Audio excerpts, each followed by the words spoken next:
Bonjour à toutes et à tous et bienvenue sur ce webinaire sur le thème comment déployer facilement votre système d'évaluation des formations. L'évaluation des formations, un sujet d'importance, d'autant plus en ce moment avec, on aura peut-être l'occasion d'en parler notamment dans les questions-réponses avec forcément la réforme de la réforme de la réforme de la réforme qui accentue encore, je vais dire, l'importance d'évaluer la qualité et l'efficacité des formations. Je suis Jonathan Potier, je suis Digital Learning Consultant chez MySkillCamp. MySkillCamp qui est une société qui édite une plateforme de formation qui permet de gérer l'ensemble des modalités de formation, de créer des contenus de formation, de les diffuser auprès des apprenants, que ce soit des formations en présentiel, en distanciel, en blended learning, etc. On aura l'occasion d'y revenir. Louis. Bonjour à toutes et à tous, je suis Louis de Froment, je suis le cofondateur de la société Did You Enjoy, qui est une société spécialisée dans la collecte et l'exploitation de feedback. Et on a construit une offre dédiée à l'évaluation de la formation. Aujourd'hui, on a un peu plus de 150 clients, dont des entreprises comme EDF, Unibail, La Poste, BNP, LVMH, Elior. Et j'aurai l'occasion aussi de revenir sur ce qu'on propose sur le sujet de l'évaluation de la formation.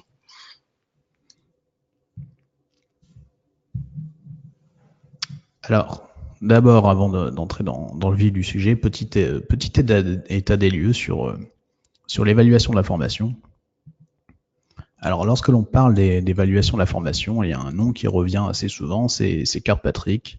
Si vous avez déjà suivi des webinaires, lu des articles, des livres sur le sujet de l'évaluation, ce nom doit vous interpeller, en tout cas doit vous rappeler quelques souvenirs. Donc Kirkpatrick, c'est un chercheur américain qui, en 1959, s'est tout simplement dit qu'est-ce que l'on peut attendre d'une formation. Et donc, il s'est dit, finalement, une formation, c'est 4 types de résultats, 4 types d'effets. Et il a bâti ces 4 niveaux d'évaluation que vous avez à l'écran et que la plupart des gens ont appelé ensuite le modèle de Kirkpatrick. Concrètement, ce que l'on peut attendre d'une formation, c'est d'abord le niveau 1, réaction. Réaction, c'est qu'est-ce que m'a apporté la formation, on va dire, en termes de satisfaction. Est-ce que j'ai apprécié la formation? Est-ce que j'ai été satisfait de la formation? Est-ce que j'en ressors, on va dire, avec un a priori positif? C'est ce que font la plupart, la très grande majorité des entreprises et des organismes de formation. Le niveau 2, apprentissage, c'est vraiment qu'est-ce que j'ai appris à l'issue de la formation. Est-ce que je sors de la formation intellectuellement ou habilement enrichi? Lorsque vous faites des quiz d'évaluation des connaissances, lorsque vous faites des exercices, des études de cas, des mises en situation, des jeux de rôle, etc., vous êtes dans le niveau 2. Et c'est généralement quelque chose qui n'est pas forcément pris en charge par les entreprises. C'est plutôt de la responsabilité du prestataire de formation ou du formateur, des concepteurs, qu'ils soient d'ailleurs internes ou externes. Donc c'est déjà quelque chose que l'on évalue moins fréquemment que le niveau 1. Le niveau 3, le niveau comportement, c'est ce qu'on appelle aussi fréquemment le transfert des acquis. Là, c'est la question de l'utilisation des acquis de la formation en situation de travail.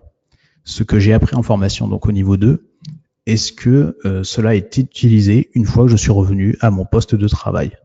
Et là, c'est assez rare, en tout cas c'est beaucoup plus rare que le niveau 1 et 2 en termes de pratique, de fréquence d'évaluation. Et pourtant, c'est l'un des niveaux, c'est peut-être même le niveau d'évaluation le plus important des 4, parce que c'est le moment à partir duquel ce qui a été appris en formation cesse d'appartenir exclusivement, on va dire, à l'apprenant. C'est réinjecté dans l'entreprise.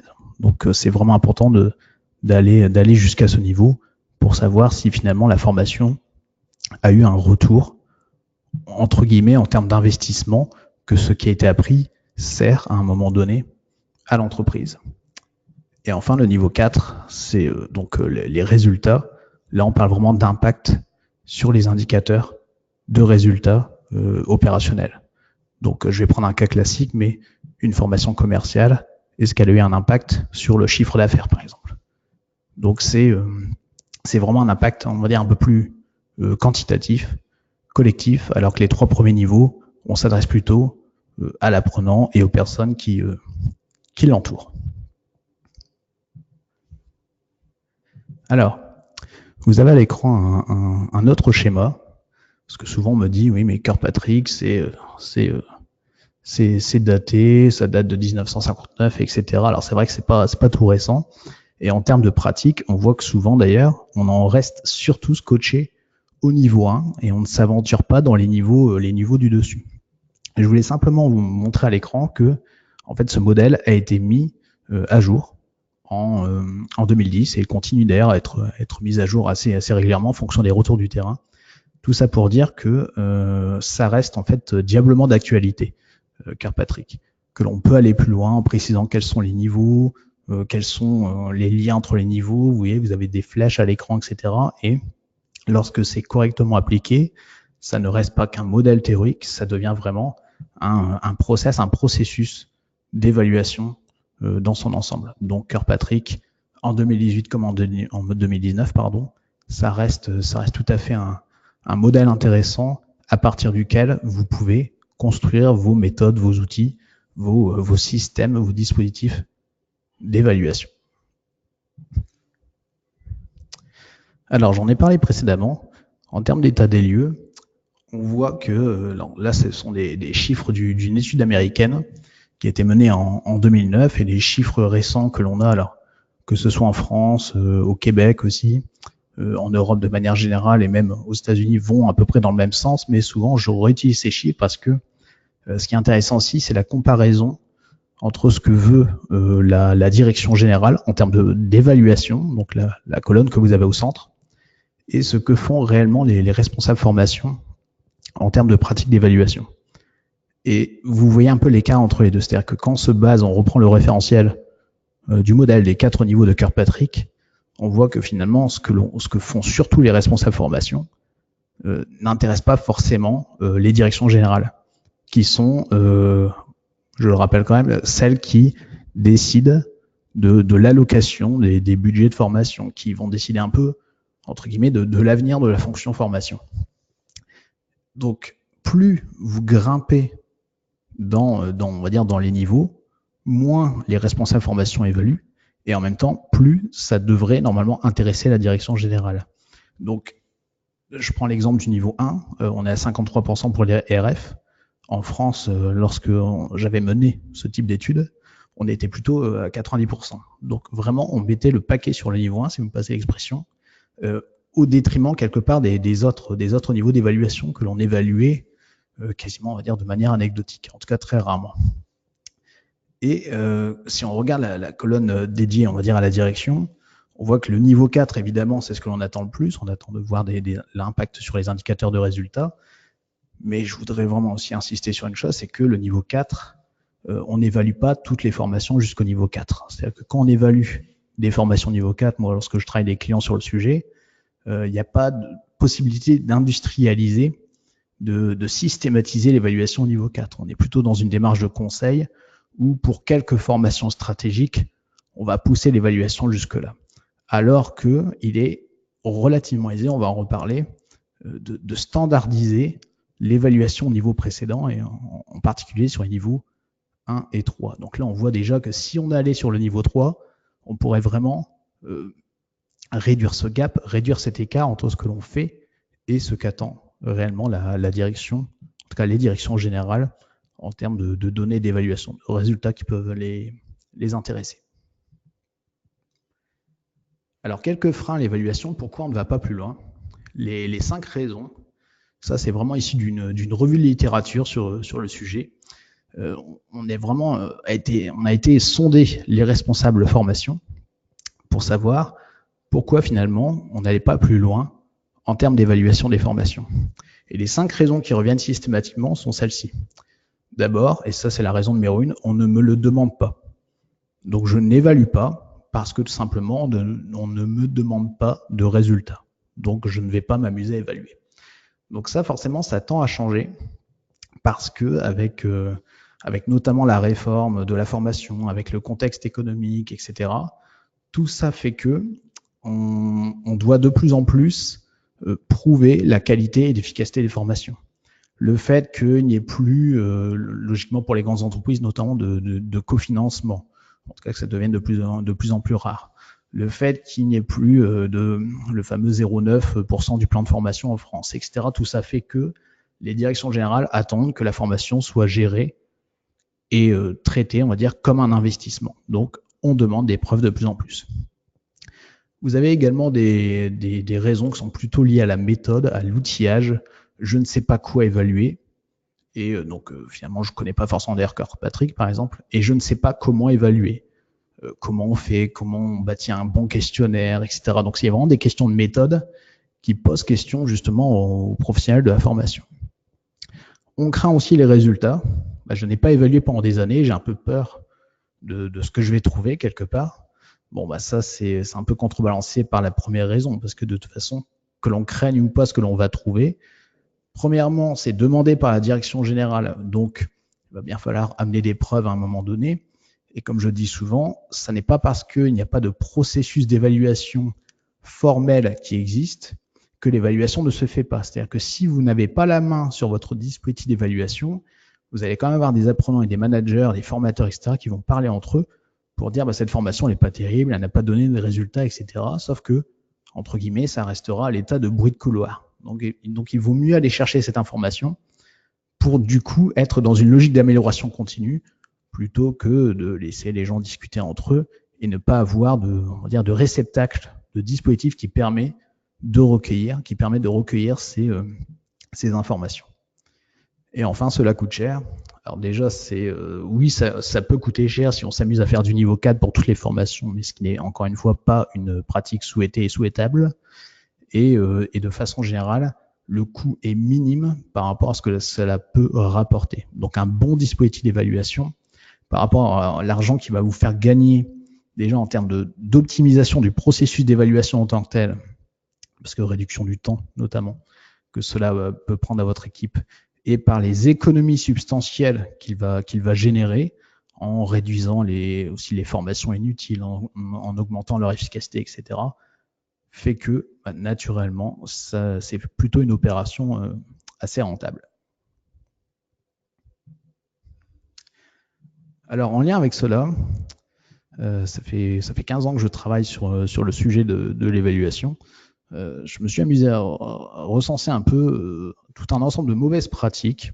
Alors, loin de moi l'idée on va dire, de les renforcer, on va dire, mentalement dans votre esprit, mais justement pour ensuite montrer quelles peuvent être les bonnes pratiques pour contrebalancer un peu cela.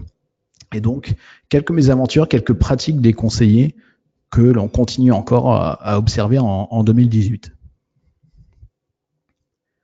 Alors d'abord, l'utilisation du papier, ce que vous avez en haut à gauche, un peu le top 10 des mauvaises pratiques que j'ai pu observer. C'est quand même difficile en 2018 de continuer à justifier le fait d'utiliser le papier pour évaluer ces formations. On parle beaucoup de digital learning, on essaye de digitaliser tout ou partie de ces actions de formation. Et par contre, en termes d'évaluation, on serait encore au stade du papier. Alors, non pas que je souhaite forcément mettre du digital partout, mais on va le voir, mais le digital permet vraiment à la fois d'optimiser le process, mais surtout d'exploiter une bonne fois pour toutes les données. Lorsque c'est utilisé au format papier, rares sont les entreprises qui vont prendre le temps derrière d'aller exploiter les résultats, de les saisir dans un tableur, de tenter de faire des tris, etc., des tableaux croisés dynamiques. C'est excessivement rare et lorsque c'est le cas, c'est très chronophage. Donc, le papier, je déconseille vivement. L'autre mauvaise pratique, c'est l'utilisation d'un outil digital qui est inapproprié. Lorsque vous utilisez un outil de questionnaire, mais qui à l'origine n'est pas du tout fait pour l'évaluation de la formation, et on en connaît et on sait très bien qu'il y a des outils qui sont très bon marché, etc. Mais au final, ça permet d'envoyer des questionnaires, mais ça ne permet pas derrière d'exploiter les données, en tout cas, dans une logique vraiment d'évaluation et d'amélioration de la qualité et de l'efficacité des formations.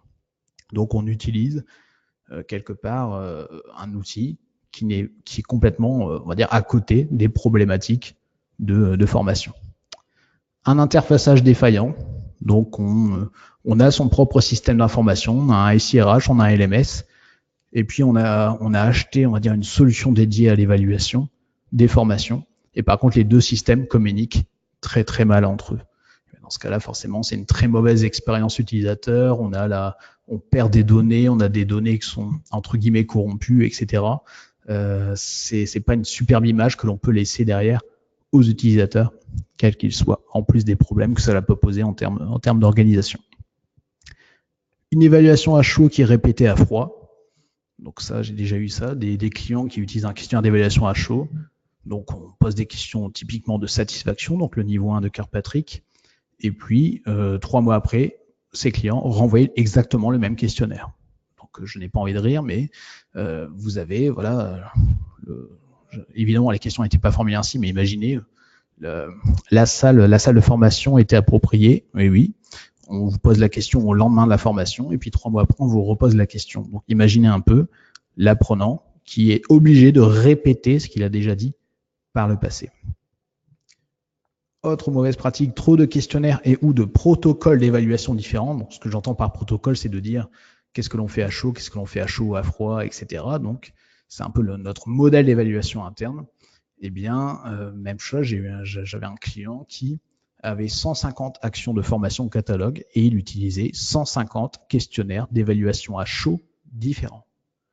Donc, au final, est-ce que c'est justifié? Certainement pas. Et au final, à la fin de l'année, lorsque vous essayez de compiler, de consolider l'ensemble des résultats, eh bien là, vous mélangez des pommes, des poires, des choux, des carottes, etc. Donc, ça devient complètement illisible. Et en termes de reporting, c'est complètement inexploitable. Donc, c'est vraiment passer du temps pour finalement une très, très faible valeur ajoutée. En fait, même une absence de valeur ajoutée à ce niveau. Alors, trop de questionnaires, c'est un autre problème aussi. C'est de dire... finalement, on envoie beaucoup trop de questionnaires, on a des dispositifs qui sont trop complexes, qui vont sursolliciter les répondants, que ce soit les apprenants ou les managers. Alors les anglo-saxons, les anglophones ont une expression pour ça, ils parlent de survey fatigue, pour dire on fait une certaine forme de lassitude, on n'en peut plus, on passe notre temps à répondre à des questionnaires. Et l'exemple notamment, c'est en termes d'implication du manager. Donc lorsqu'on va solliciter le manager pour chaque formation, une semaine, un mois, 3 mois après, etc., en fonction du taux d'encadrement, ça peut représenter des dizaines de questionnaires d'évaluation des formations à l'année. Et là, le manager, lorsqu'on commence à faire ça, il ne nous aime plus trop. Et ça le stresse.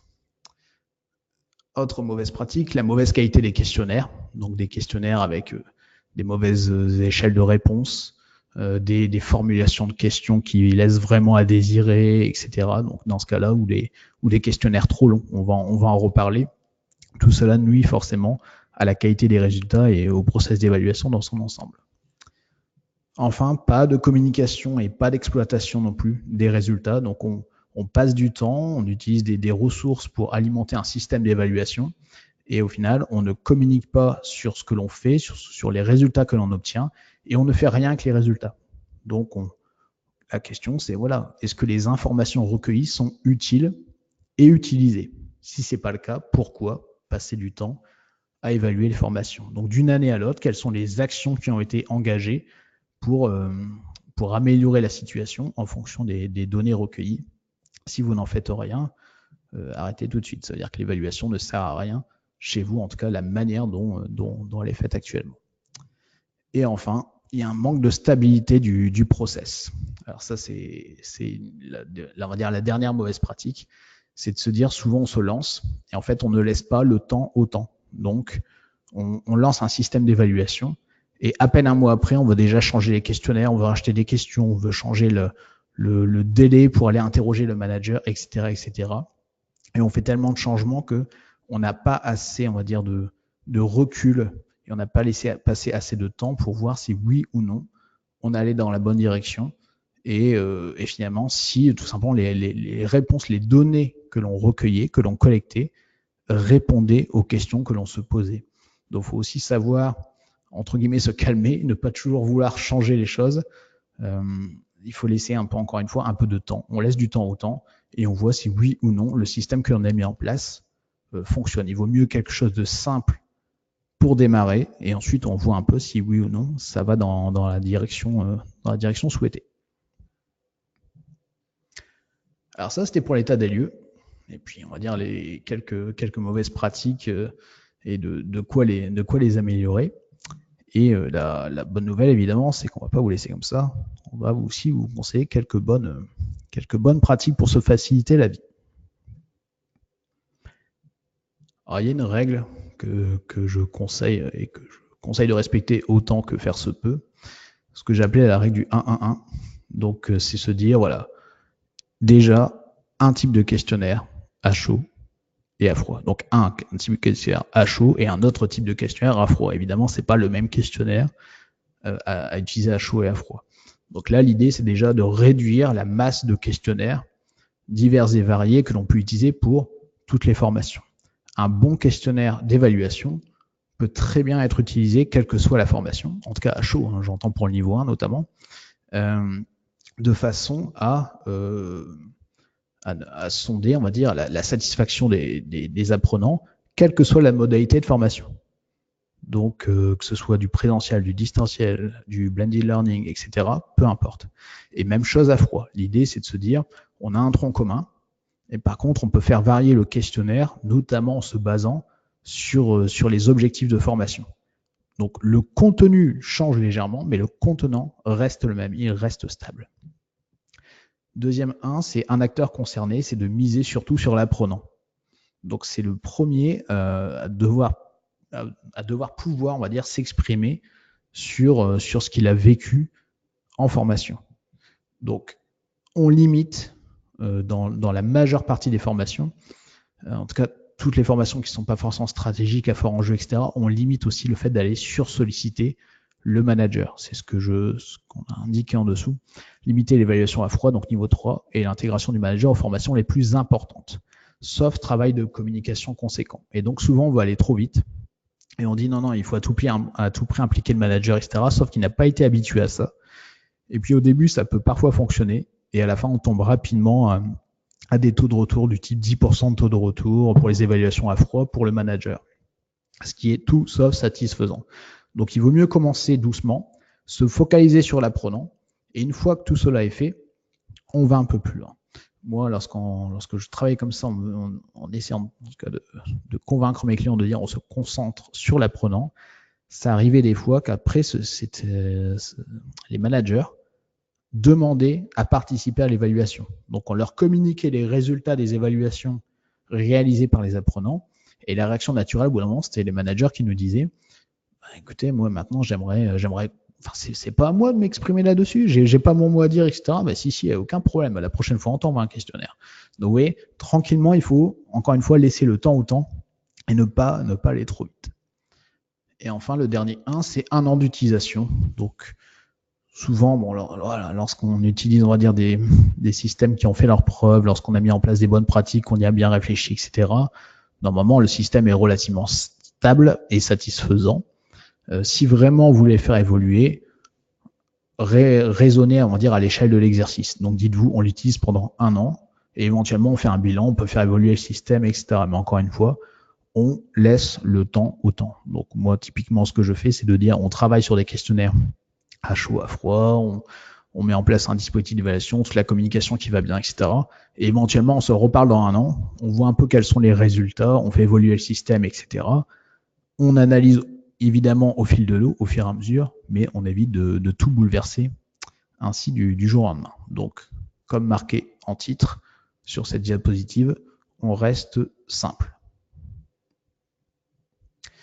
Deuxième pratique, lui, tu peux peut-être nous en dire un mot. Alors, exactement. Donc, chaque mois, avec nos questionnaires chez Did You Enjoy, on collecte des centaines de milliers de feedbacks. Et en mai dernier, on s'est amusé à faire une analyse et les résultats sont sans appel. Plus vous allez ajouter de questions à votre questionnaire, plus votre taux de complétion chute. Nous, ce qu'on vous recommande, c'est de vous limiter à 5-6 questions, ce qui permet d'avoir très très peu d'abandon sur le questionnaire. Après, je peux comprendre que la tentation soit grande d'ajouter des questions, mais il faut savoir qu'au-delà de 10 questions, vous risquez tout simplement de fatiguer votre répondant et qui ne répondent pas intégralement au questionnaire. Ce qui va vraiment à l'encontre de nombre de questionnaires que l'on observe. C'est-à-dire que c'est vrai que souvent, c'est très chargé et Et en fait, au bout d'un moment, vous avez certainement dû l'observer, si notamment vous faites des questionnaires papier, c'est que le répondant commence à cocher finalement, même virtuellement, de manière digitale, et commence à cocher les réponses aux questions, mais de manière un peu mécanique. Donc il ne lit même plus les questions. Donc vous pourriez même mettre une question avec un intitulé, mais complètement, on va dire, étranger au sujet de l'évaluation de la formation, et vous auriez quand même des réponses. Donc typiquement, les questions, ils font 30, 35, 40 questions, etc. Il vaut mieux aller au plus simple, encore une fois. On a des questionnaires courts, mais que l'on exploite derrière, et éventuellement, après, on peut aller plus loin. Et enfin, troisième diapositive en termes de bonnes pratiques, c'est de dire on industrialise l'évaluation. Donc, je le disais lorsque je présentais le modèle de Kirkpatrick, la partie, le niveau 2 est plutôt, on va dire, du ressort du formateur, du prestataire de formation, qu'il soit interne ou externe, appelons-le le formateur. C'est lui l'expert de son sujet. Donc, comment, en tant que responsable formation, on pourrait commencer à bâtir des outils d'évaluation adéquats au niveau 2, des quiz d'évaluation des connaissances, des études de cas, des exercices, des mises en situation, des jeux de rôle, etc., si on ne maîtrise pas le contenu de la formation. Donc là, pour le coup, le niveau 2 nécessite d'avoir une certaine maîtrise du sujet, du thème de la formation. Par contre, pour les niveaux 1 et 3, donc 1 réaction et 3 comportement, là, on peut plus facilement avoir un système qui va être industrialisable, qui peut être relativement standardisé et donc qui va permettre de générer un certain nombre de données pour alimenter vos systèmes de reporting. Donc l'idée, c'est vraiment d'automatiser les envois, faire en sorte que ça parte systématiquement, voilà, à certaines échéances. Donc voilà, par exemple le lendemain de la formation, 2-3 mois après pour l'évaluation à froid, etc. De recueillir suffisamment de données pour consolider toutes les informations que l'on a et puis pouvoir faire des analyses par thème de formation, par animateur, par formateur, par organisme de formation. Donc, ce qui peut aussi venir enrichir le dialogue que vous avez avec vos partenaires formation. Et pourquoi pas, à titre de négociation commerciale, pourquoi pas. Et enfin, forcément, on utilise le moins de questionnaires différents possible. Encore une fois, je conseille vraiment de dire, voilà, on est dans la règle du 1-1-1, on fait au plus simple. Il vaut mieux des questionnaires simples qui soient utilisables pour la majeure partie des formations, plutôt qu'encore une fois tomber dans on va dire l'erreur, je vais appeler ça comme ça, des 150 questionnaires pour 150 formations, donc un questionnaire par formation, parce que vous ne vous facilitez pas la vie et au final vous dépensez beaucoup d'argent, beaucoup de temps, beaucoup d'énergie pour quelque chose qui n'a tout simplement aucune valeur ajoutée. Alors on en vient à l'histoire de la solution. Donc comment peut-on finalement industrialiser aussi ce système? Quel type de système on peut mettre en œuvre? Alors vous avez notamment la possibilité, parce que j'imagine que nombre d'entre vous ont peut-être déjà un LMS, donc un Learning Management System, une plateforme qui permet de gérer vos formations. Et si c'est pas le cas, bon, vous pouvez même faire sans, tout à fait. Et dans ce cas-là, comment vous pouvez industrialiser, informatiser l'évaluation des formations sur votre LMS?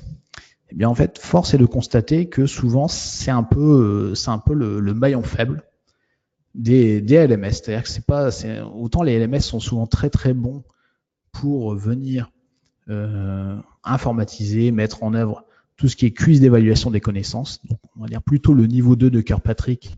Ça, souvent, on a tous les outils pour. Par contre, sur l'évaluation de la formation, on est quand même dans des systèmes, sans généraliser, mais souvent relativement figés et qui ne permettent pas de s'inscrire vraiment dans une dynamique d'évaluation de la formation avec les relances, avec on va dire toute cette dynamique qui va permettre d'avoir un impact positif sur les taux de retour et aussi sur l'exploitation des résultats. Donc on n'a pas toujours les outils adéquats dans les LMS. Et c'est un peu la réflexion que l'on se faisait chez MySkillCamp, c'est de dire, vous voyez, vous avez un peu à l'écran, on va dire, une forme de représentation des différents acteurs de la formation avec en haut les SIRH, à gauche vous avez plutôt les fournisseurs de contenu de formation avec voilà, LinkedIn Learning, YouKnow, etc. Vous avez à droite différentes plateformes LMS dont MySkillCamp, le S, et en bas des outils tiers. Et en fait, notre idée, c'était de se dire chez MySkillCamp, plutôt que de dire on va développer toutes les fonctionnalités d'évaluation de la formation, sachant qu'on permet actuellement aussi d'évaluer à chaud les formations. Eh bien, on s'est dit autant évoluer vers une logique de plateforme qui sera très ouverte sur son écosystème. L'écosystème à la fois des fournisseurs de formation, ce que vous avez à gauche, mais aussi l'écosystème des applications dédiées. Et donc, on s'est rapproché notamment de Did You Enjoy pour l'évaluation de la formation, en se disant finalement, pourquoi pas connecter nos systèmes, sachant que nous, boum, je bouge le S, nous nous situons maintenant au centre et que l'on permet de se connecter à l'ensemble de ces systèmes. Et donc finalement, si on rapproche les deux, ça permet d'avoir quelque part le meilleur des deux mondes et nous, de nous concentrer sur notre métier, donc qui est vraiment on va dire la plateforme LMS qui devient maintenant une LXP, Learning Experience Platform, donc vraiment le noyau, et de venir augmenter les fonctionnalités de cette plateforme, notamment en termes d'évaluation, avec Did You Enjoy. Lui, un mot sur le fonctionnement de cette intégration. Ouais. Alors, toute l'idée de Did You Enjoy, ça va être de vous aider à industrialiser ces évaluations de la formation niveau 1 et niveau 3 et industrialiser de l'envoi des questionnaires jusqu'à l'exploitation des résultats. Donc, comment ça fonctionne? Vous avez à disposition une plateforme en mode SaaS avec vous connectez avec un identifiant en mode passe. En totale autonomie, vous créez en moins d'une minute vos questionnaires, c'est très simple. Ensuite, on va pouvoir avec MySkillCamp, automatiser les envois des questionnaires à chaud et à froid dès la fin de la formation. Donc les questionnaires peuvent être envoyés par email, par SMS. Si jamais vos collaborateurs ne sont pas tous dotés d'adresse email, c'est aussi possible d'utiliser des iPads ou que les collaborateurs scannent un QR code ou entrent une URL sur leur smartphone. Ensuite, les résultats vont alimenter en temps réel un tableau de bord avec des statistiques, des reportings. Je reviendrai dessus. Et enfin, quatrième partie, vous allez pouvoir récupérer les résultats dans votre LMS et là, en l'occurrence, dans MySkillCamp. Donc, l'intégration avec MySkillCamp fonctionne à deux niveaux, à la fois pour envoyer automatiquement les questionnaires et aussi pour les récupérer dans votre LMS. Alors, on en a parlé un peu au début. Nous, on a beaucoup travaillé le format de questionnaire. Que vous utilisez Did You Enjoy ou une autre solution, ce qu'on vous conseille, c'est toujours d'avoir des questionnaires qui soient rapides, que ça prenne pas plus de 20-30 secondes pour répondre, se limiter à 7-8 questions maximum, que ça soit flexible dans le sens, il faut que ça s'adapte en fonction de la taille de l'écran, que ça soit responsive design, que les collaborateurs puissent répondre avec leur smartphone, avec leur tablette, avec leur ordinateur. Et enfin, que ça soit fun, non pas parce que c'est fun, mais pour donner envie un peu aux collaborateurs de répondre. Donc là, avec SNCF, on peut faire des smileys personnalisés en forme de train, ça peut être des numéros, tout ça pour vraiment donner envie à l'apprenant de répondre. Et si vous si vous conservez ce format de questionnaire, on arrive à avoir 97% des personnes qui commencent à répondre, qui vont jusqu'au bout.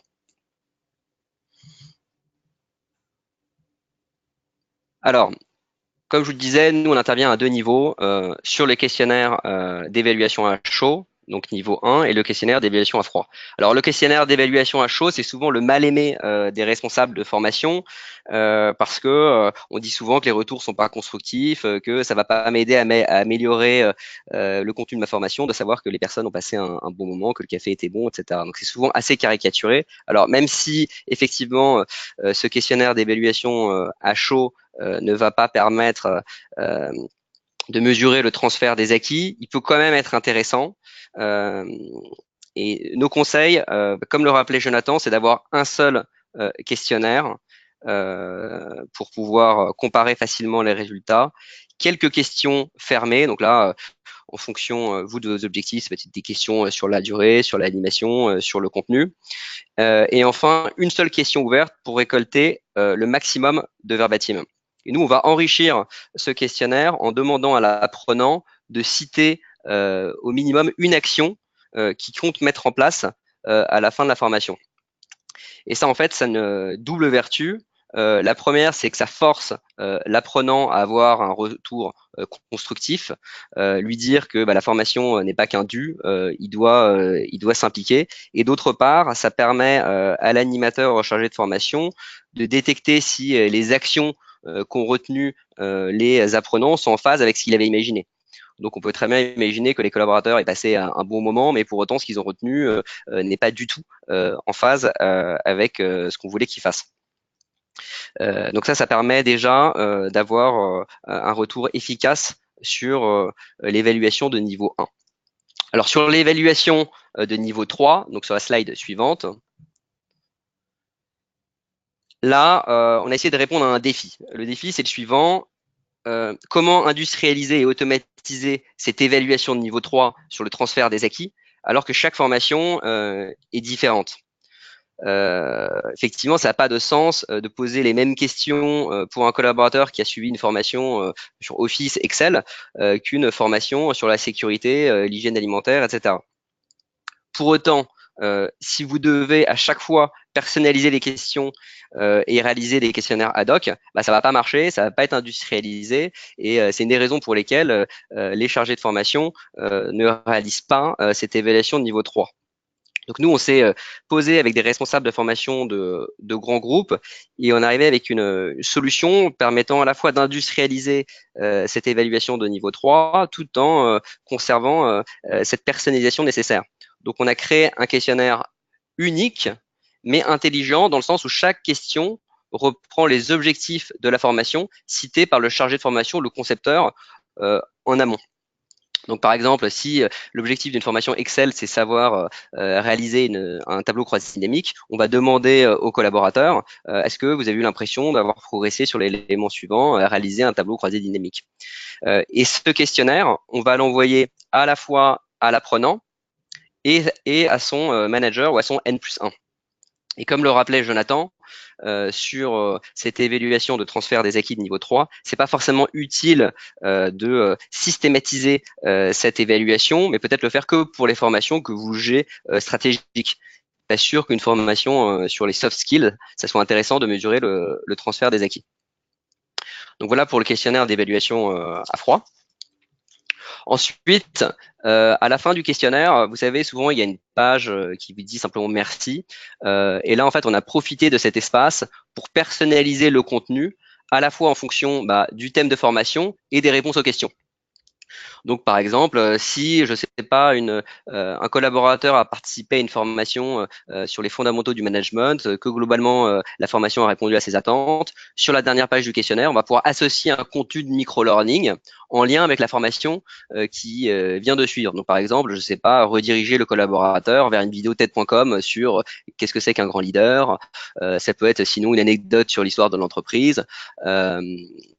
Ou alors, si jamais vous n'avez pas les moyens de mettre en avant des contenus de micro-learning associés aux formations, vous pouvez en profiter pour inciter les collaborateurs à partager des offres de recrutement ou à communiquer sur votre prochaine soirée de Noël, etc. L'idée, c'est que vous emmenez le collaborateur là où vous voulez qu'il aille. Et à contrario, évidemment, si le collaborateur s'est déclaré insatisfait de sa formation, qu'elle n'a pas répondu à ses attentes, vous mettrez plus un message de rassurance en disant nous avons bien pris en compte votre avis, nous allons vite revenir vers vous, etc.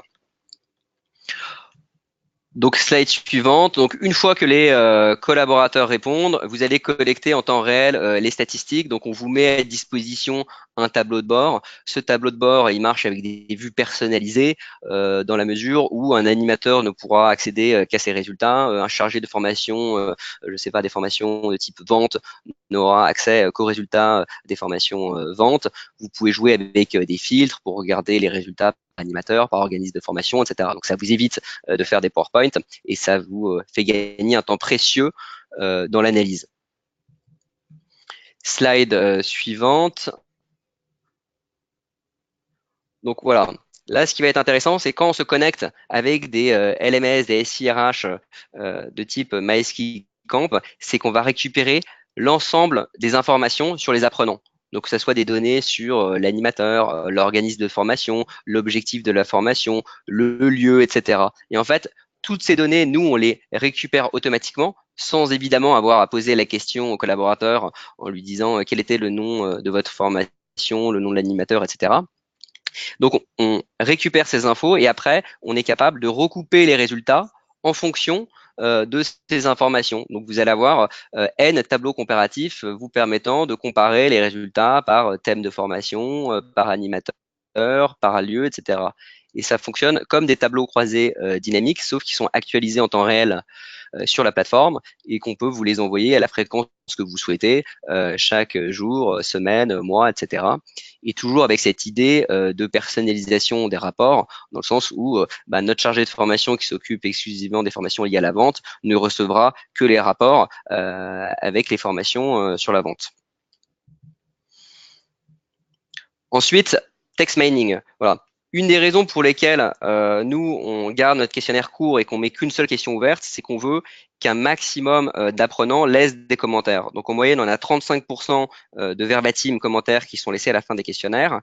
Et là-dessus, nous, on a développé une fonctionnalité text mining, donc d'analyse sémantique, qui va tout simplement relever les mots-clés les plus utilisés par vos apprenants. Donc ça permet de creuser, je sais pas, sur une formation, on voit qu'il y a beaucoup de mécontentement. On va regarder les mots-clés qui ressortent le plus et pouvoir les associer à une satisfaction. Donc ça va vraiment être utile pour creuser les motifs d'insatisfaction, mais ça peut aussi servir comme un outil de management pour, par exemple, partager aux animateurs les commentaires des collaborateurs, des apprenants satisfaits. Donc ça peut être utile pour différentes choses. Ensuite, slide suivante, on a la capacité également d'alerter en temps réel les animateurs, les chargés de formation en question dès lors qu'il y a un retour. Donc, vous pouvez choisir des conditions de déclenchement, par exemple en disant dès qu'il y a un retour négatif sur le contenu d'une formation, je notifie par email l'animateur concerné.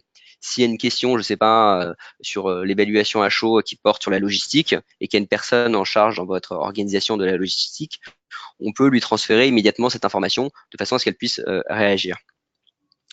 Donc ces alertes, elles vont être notamment très utiles puisque on a développé au sein de la plateforme Did You Enjoy une messagerie qui permet en fait aux chargés de formation, aux animateurs de répondre aux apprenants et aux managers qui ont pris la peine de remplir les questionnaires. Alors ça, c'est un double intérêt. Le premier, c'est de montrer à l'apprenant qui prend la peine de répondre au questionnaire que son feedback sert à quelque chose, que l'évaluation elle est lue. Là, on est très loin des questionnaires papier qui se retrouvent dans les placards des responsables de formation et qui sont pas lus. Donc déjà, en mettant en place un système de feedback loop, de SAV de la formation, vous encouragez les collaborateurs à répondre dans le futur et c'est comme ça qu'un bouche-oreille positif peut se faire sur votre système d'évaluation. Donc ça, c'est le premier intérêt. Et le deuxième intérêt, évidemment, c'est de creuser les motifs d'insatisfaction pour les collaborateurs, les apprenants qui n'auraient pas apprécié la formation. Et donc, ça vous permet de vous concentrer sur les 10-15% des personnes pour qui la formation n'a pas tenu ses promesses et derrière d'aller vraiment récolter davantage de feedback qualitatif. Et ça encore, on peut se permettre de faire ça parce qu'on a un questionnaire qui est très court. Donc, voilà un peu pour la présentation de la plateforme et je vais laisser Jonathan conclure ce webinaire avant de répondre à vos éventuelles questions. Merci Louis. Alors, quelques bonnes pratiques en guise de conclusion. Donc ça, c'est un peu pour faire la synthèse de ce que lui et moi-même avons énoncé, on va dire, tout au long de ce webinaire. Déjà, la première bonne pratique, c'est de dire commencer avec la fin à l'esprit, c'est-à-dire commencer déjà au niveau de la formation, c'est très important, ça je ne cesse de le répéter, d'être très clair sur les objectifs de formation qui sont poursuivis parce que ces objectifs vont pouvoir alimenter justement votre dispositif d'évaluation. Donc, il faut être très clair sur ce que l'on cherche, mais également il y a cette logique au niveau de votre système d'évaluation. Pourquoi évaluez-vous? Quelle est l'utilité de votre système? Qu'est-ce que vous souhaitez en faire? Donc, en étant très clair sur les objectifs de l'évaluation de votre dispositif d'évaluation, vous serez capable d'estimer s'il est efficace, s'il répond à ses objectifs, s'il est pertinent, s'il vous donne des informations utiles, notamment pour agir. Par exemple, est-ce que vous mettez en place un dispositif d'évaluation pour mieux travailler, mieux sélectionner vos prestataires de formation. Voilà, mieux travailler avec vos prestataires, etc. Ben, si votre dispositif vous donne les informations attendues, on pourra estimer qu'il est pertinent, qu'il est efficace. Deuxième bonne pratique, changer de thermomètre, passer au transfert. Donc ça, c'est vraiment très important parce que si on en reste uniquement au stade de l'évaluation de niveau 1 avec les questions d'évaluation à chaud, on ne sait pas si la formation, on va dire, porte ses fruits, s'il en reste quelque chose sur le terrain.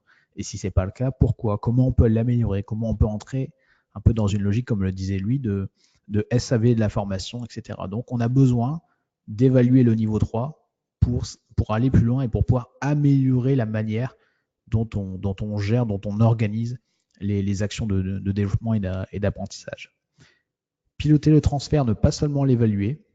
Donc, c'est important d'aller l'évaluer quelques temps, quelques semaines, quelques mois après la formation, mais c'est aussi ce qui se passe durant tout ce temps qui doit aussi on va dire vous permettre d'agir. Donc, toute cette phase post-formation, avec peut-être des actions de renforcement, comme un peu le micro-learning dont parlait lui. Donc, tout ce qui va permettre à l'apprenant de se rappeler des messages clés de la formation, etc., va être positif pour favoriser le transfert des acquis. Donc, il y a vraiment une réflexion à avoir sur tout ce qui se passe avant et aussi après la formation pour s'assurer que le niveau 3 sera positif. Communiquer les bons indicateurs aux bons destinataires. Donc là, c'est pareil, pitié, on va dire pitié pour les managers et les commanditaires. Arrêter pour les personnes qui le font de les noyer sous les indicateurs de satisfaction parce que ça n'est pas le type d'indicateur qu'ils attendent.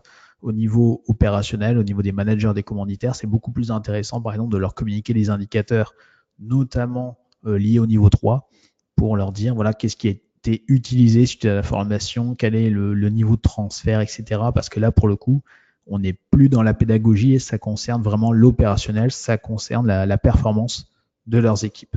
Donc ça les intéressera davantage et comprendront d'autant plus le bien fondé de l'évaluation.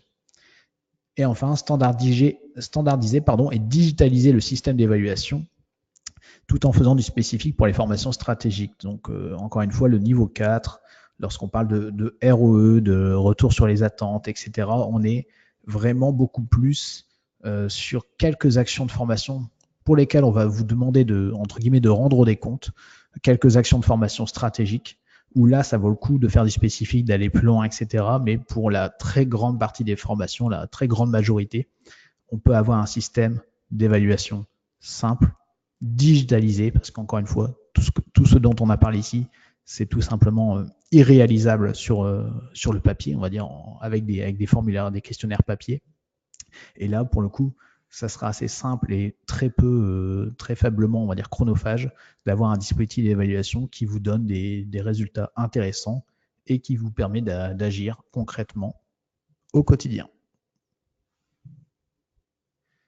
Merci pour votre attention. On va regarder, donc on va prendre quelques questions. Donc n'hésitez pas, encore une fois, vous avez un petit module de questions qui vous permet donc de nous challenger, nous solliciter.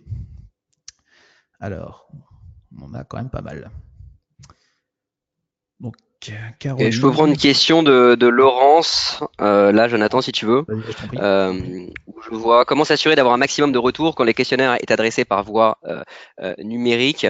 Alors quand le questionnaire est envoyé par email, plusieurs choses sur lesquelles il faut travailler. Bon, déjà toujours mesurer, avoir un système qui permet de mesurer en temps réel le taux de retour pour affiner si besoin. Et le taux de retour, ça va s'articuler de cette façon. D'une part, il y a l'ouverture de l'email. Donc, comment agir sur un bon taux d'ouverture? Ben, on va pouvoir jouer sur l'objet de l'email. Là, ne pas hésiter à mettre des champs personnalisés, par exemple prénom avec le nom de votre formation. Donc, ça peut donner Laurence, votre formation sur les fondamentaux du management, par exemple. Donc ça permet d'augmenter le taux de retour. Sur le corps de l'email, insister sur le fait que c'est court, que ça va prendre moins de 20-30 secondes. Et enfin, d'avoir un questionnaire, comme on l'a vu, qui garde un format très court de 6-7 questions. Et ensuite, vous pourrez faire des relances automatiques, mais là, je préconise de ne pas en faire plus de 2 pour pas tomber dans la survey fatigue que décrivait Jonathan. Mais là encore, le plus important, c'est de bien toujours mesurer le taux de retour et de faire des ajustements si nécessaire. Alors, Caroline a dû nous quitter, mais elle posait la question, allez-vous mettre en parallèle ces évaluations avec la réforme de la loi sur la formation professionnelle? Donc oui, sachant que la nouvelle réforme en France sur la formation professionnelle insiste bien sur déjà, on va dire, la diversification des modalités pédagogiques, donc permet d'accélérer tout ce qui relève du digital learning. Et donc, c'est d'autant plus qu'il faut mettre en œuvre des dispositifs d'évaluation, parce que derrière, comment prouver que il vaut mieux faire du blended learning que du présentiel ou du distanciel, du e-learning classique, etc. Donc, on a besoin de soutien en termes d'évaluation. Et puis surtout, la réforme met l'accent sur la FEST, F-E-S-T, la formation en situation de travail. Et donc, même chose, pour pouvoir prouver que la formation en situation de travail relève bien, on va dire, d'une action de formation avec, on va dire, tout le cadre pédagogique qui va bien, le fait d'évaluer va forcément vous donner des billes, des informations et un cadre pour pouvoir prouver qu'il s'agit bien d'actions de formation au sens légal du terme. Donc oui, la réforme sur la formation accentue, on va dire, le besoin en termes d'évaluation. On a Sébastien aussi, lui, qui nous dit « L'évaluation de niveau 3 est-elle envoyée à la fois à l'apprenant et au manager ?» Ainsi, on a les points de vue du manager et de l'apprenant. Tu confirmes? Je confirme. Évidemment, ça nécessite de votre côté d'avoir les coordonnées du manager ou du N+1, ce que n'ont pas toutes les sociétés. Mais toute l'idée de cette évaluation à froid, c'est de sonder à la fois l'apprenant et son manager pour voir s'il y a un écart, et si le pourcentage, si les objectifs ont été atteints à la fois du point de vue de l'apprenant et de son N+1, et de constater est-ce qu'il y a un écart ou non. Audrey, comment pouvez-vous isoler les résultats dus à la formation par rapport aux autres facteurs? Ouh là là, vous avez 3 heures devant vous. Alors ça, c'est la grande question notamment du retour sur investissement, ROI, auquel je préfère le ROE pour Return on Expectation, le retour sur les attentes. Et donc, c'est une démarche, on pourra en reparler en dehors de ce webinaire, Audrey, si vous le souhaitez, je pourrais vous envoyer des ressources là-dessus, qui montrent que finalement, dans des projets comme ça de formation stratégique, des formations à fort enjeu, la formation n'est qu'une composante du projet dans son ensemble. Et donc, il vaut mieux avoir une démarche d'évaluation qui est celle du RE, qui est beaucoup plus, on va dire, contributive, qui reconnaît la contribution de chaque facteur, plutôt qu'une démarche qui va consister à isoler chaque facteur, ce qui est vraiment peine perdue, d'un point de vue méthodologique. Donc, voilà, je vous incite à creuser la question du ROE plutôt que celle du ROI, mais je reviendrai vers vous avec des informations à ce sujet. Alors, vous nous parlez de questionnaires avant la formation de manière à évaluer les changements réels. Alors, ça c'est une question de Philippe. Alors, en fait, on pourrait évaluer on pourrait faire passer les questionnaires avant la formation de manière à évaluer les changements réels. En fait, tout dépend. On pourra en parler longuement, mais tout dépend de l'objectif de la formation. Parce que si l'objectif de la formation, c'est de faire changer des pratiques qui existent, oui, ça peut valoir le coup de faire un questionnaire également en amont pour constater un avant et un après. Si je parle du niveau 3 ou si je parle des connaissances au niveau 2, mais encore une fois, les connaissances, on en a parlé, c'est plutôt donc au niveau 2, quelque chose qui a traité avec votre LMS ou avec le prestataire de formation. Mais toutes les formations n'ont pas vocation à amener des changements par rapport à un existant. Donc, si on forme à quelque chose qui n'était pas mis en œuvre au préalable, ça n'a que peu d'intérêt de faire une évaluation en amont. Donc, c'est vraiment un peu du cas par cas et en ayant toujours en tête qu'il faut garder un système relativement simple. Si vous êtes formateur, vous avez déjà pu expérimenter les formations où l'on demande aux apprenants de venir en amont en ayant lu tel article, en ayant préparé telle chose, etc. Et on voit que la réalité des choses fait que souvent on ne prend pas le temps de faire les choses en amont. Donc c'est la même chose pour l'évaluation, donc pourquoi pas, mais vraiment à utiliser avec parcimonie. Je me permets d'ajouter quelque chose sur ce point-là. Dans les motifs d'insatisfaction liés à les formations, revient souvent le manque d'homogénéité du groupe. Donc des personnes qui vont dire bon bah voilà, c'était une bonne piqûre de rappel, mais j'ai pas appris grand-chose, ou des personnes pour lesquelles ça allait trop vite. Donc effectivement, bien s'assurer que des attentes des apprenants avant la formation, bah, c'est essentiel pour s'assurer de l'efficacité d'une formation.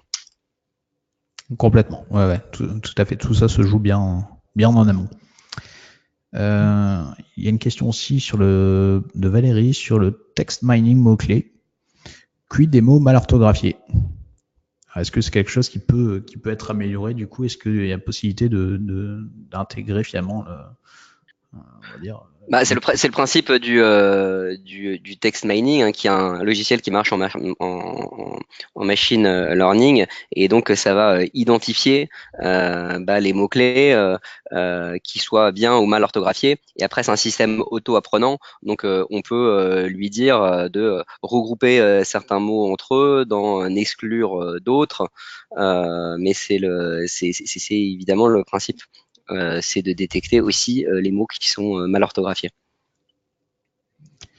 Alors, on a plusieurs personnes qui parlent, donc qui nous remercient. Donc, merci à vous pour votre présence. Donc, oui, vous aurez le support et la possibilité de revoir la vidéo. Hein. Donc, vous recevrez ces informations-là après le webinaire. Comment s'assurer d'avoir un maximum de retours quand le questionnaire est adressé par voie numérique? Ça, on y a répondu. Ouais. Oui, tout à fait. Ouais. Effectivement, oui, j'étais sur l'autre question de Laurence, tout à fait. Comment concilier la contrainte du décret qualité et le contenu du questionnaire si on ne pose que 5 questions? Alors c'est une bonne question. Alors après, le décret qualité, bon, je connais un peu le sujet. C'est vrai que en fait souvent on n'y répond que par le questionnaire. Enfin, on veut s'assurer que on répond à l'ensemble des indicateurs, etc. Mais en fait, il n'y a pas que le questionnaire pour y répondre. Donc là, l'idée c'est surtout de montrer que on permet à l'apprenant d'exprimer, on va dire, son niveau de satisfaction et surtout que l'on tient compte des appréciations derrière. Donc, je pense que ça n'est pas incompatible d'avoir un questionnaire court à partir du moment où, un, le système existe et deux, on montre qu'il est utilisé et que les informations sont exploitées. Donc, si on a un système de SAV tel que celui qu'a présenté lui, on montre bien, on va dire, au législateur du point de vue du décret qualité que tout le système est là pour justement recueillir des informations, avoir des réponses, je disais, y répondre, tenir compte des appréciations, etc. et vraiment être dans une logique d'amélioration continue. Donc, c'est surtout ça qui est important, plutôt que d'avoir un questionnaire exhaustif dont on n'exploiterait pas forcément les réponses. Donc là, les compétences en amont, ça on en a déjà un peu parlé du coup, avec l'autre question.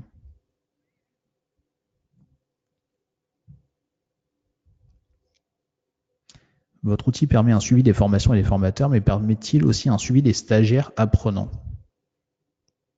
Alors, est-ce que tu peux, avec ton système, lui, ressortir pour une personne donnée, etc., l'ensemble des formations, des évaluations suivies, etc.? Oui, bien sûr. Le système permet à la fois d'avoir des analyses au niveau macro sur les formations pour améliorer le contenu de la formation, des analyses sur les organismes de formation, mais aussi au niveau de l'apprenant pour suivre dans le temps toutes ces réponses. Donc en fait, on a un niveau de granularité qu'on peut. Que ce soit d'ailleurs pour l'apprenant, mais aussi les managers. Donc après, on peut regarder les résultats associés à un manager en particulier. Donc oui. Ok. Faut-il une double saisie d'adresse mail ou des numéros de portable suivant notre système interne? Alors, je suis pas sûr de saisir la question. Bah non, là l'idée c'est justement de s'interfacer avec votre système interne de façon à ce que vous nous transmettiez le fichier, donc que ce soit par API, par serveur FTP ou si vous n'avez pas ces moyens-là, que vous nous le transmettiez tout simplement par email de façon sécurisée, mais il n'y a pas de double saisie de votre part. tout l'intérêt, c'est justement de pouvoir partir de votre fichier initial à la condition qu'il soit bien et correctement renseigné, évidemment. C'est ça, exactement. Combien coûte votre offre couplée? Écoutez, Dominique, là, on va reprendre un contact avec vous si vous le souhaitez. Parce que réponse de Normand, ça dépend. En fait, c'est une logique qui est vraiment basée aussi sur les volumes. Donc, tout dépend après de combien de personnes on parle. Je pense que côté Did You Enjoy, côté MySkillCamp, on est à peu près, on va dire, sur un mode relativement similaire. Parce que ça dépend du nombre, on va dire, d'utilisateurs. Oui. Donc, Exactement. On reprend contact avec vous pour vous en dire davantage.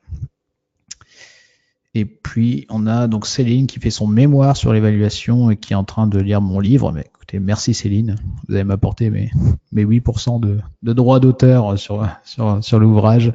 Blague à part, si oui, pourrais-je avoir vos coordonnées, je vous écrirai Céline. Comme ça, vous les aurez et puis vous pourrez poser toutes les questions que vous souhaitez. Voilà, Laurence qui est aussi intéressée pour connaître un peu le prix de tout cela. Écoutez, on va reprendre contact avec vous, n'hésitez pas. Dans tous les cas, vous aurez le support, vous aurez la vidéo, vous aurez nos coordonnées. Donc, si vous avez d'autres questions, si vous souhaitez une démonstration plus approfondie de la solution de Did You Enjoy ou de la plateforme MySkillCamp, n'hésitez pas. Encore une fois, on se tient à votre disposition. C'est avec grand plaisir qu'on vous apportera toutes les informations nécessaires. Voilà. Merci. Merci à tous. Oui, on va s'arrêter. Voilà. Merci. Oui, merci à toutes et à tous. On vous souhaite une excellente journée. Merci encore d'avoir participé à ce webinaire. Et à bientôt donc. Merci beaucoup. Au revoir.